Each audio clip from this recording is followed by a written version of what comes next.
Performing their program, Sticks and Stones, WGI Sport of the Arts is proud to present Warren Central High School.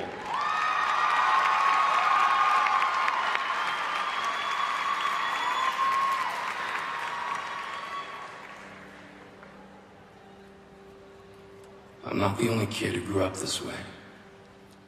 Surrounded by people who used to say that rhyme about sticks and stones. As if broken bones hurt more than the names we got called, and we got called them all.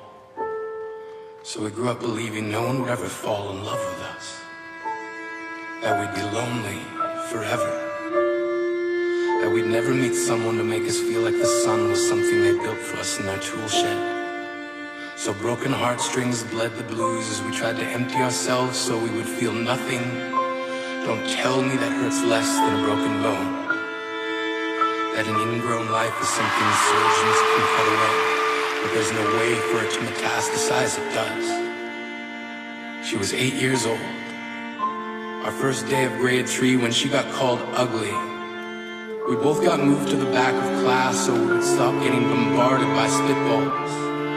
The school halls were a battleground where we found ourselves outnumbered day after wretched day. We used to stay inside for recess because outside was worse.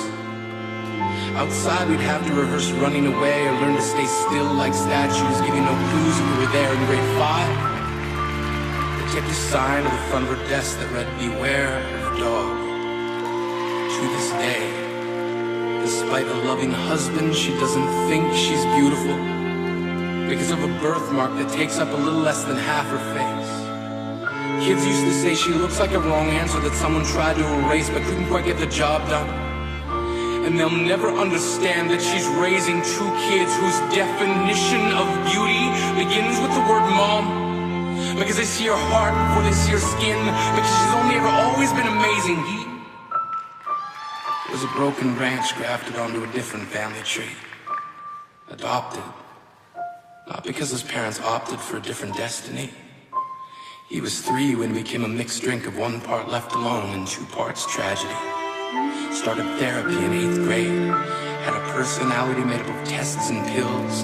Lived like the uphills were mountains and the downhills were cliffs. 4/5 suicidal, a tidal wave of antidepressants and an adolescence being called pauper. 1 part because of the pills. 99 parts because of the cruelty. He tried to kill himself in grade 10 and a kid who could still go home to mom and dad had the audacity to tell him, get over it. As if depression is something that can be remedied by any of the contents found in a first aid kit. To this day, he is a stick of TNT lit from both ends. Could describe to in detail the way the sky bends in the moments before it's about to fall. And despite an army of friends who all call him an inspiration, he remains a conversation piece between people who can't understand. Sometimes being drug-free has less to do with addiction and more to do with sanity. We weren't the only kids who grew up this way. To this day, kids are still being called names.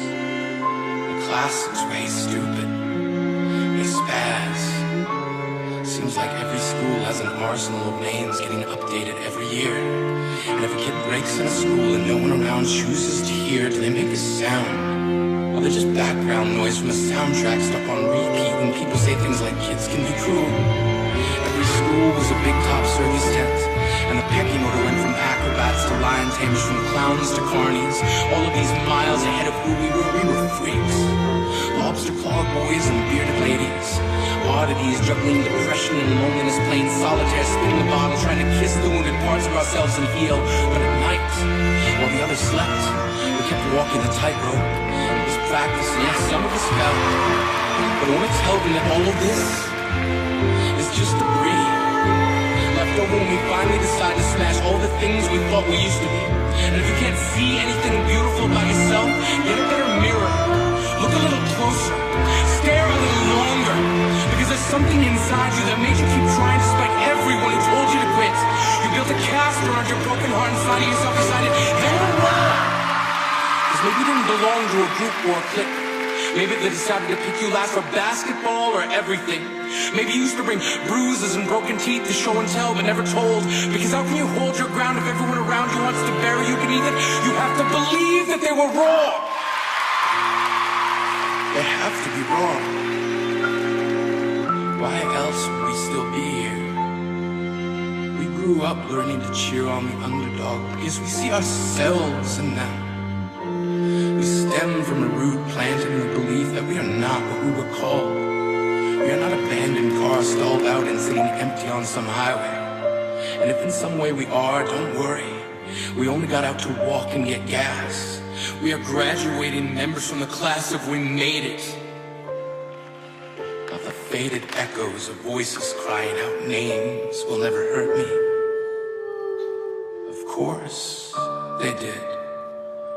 But our lives will only ever always continue to be a balancing act that has less to do with pain and more to do with beauty.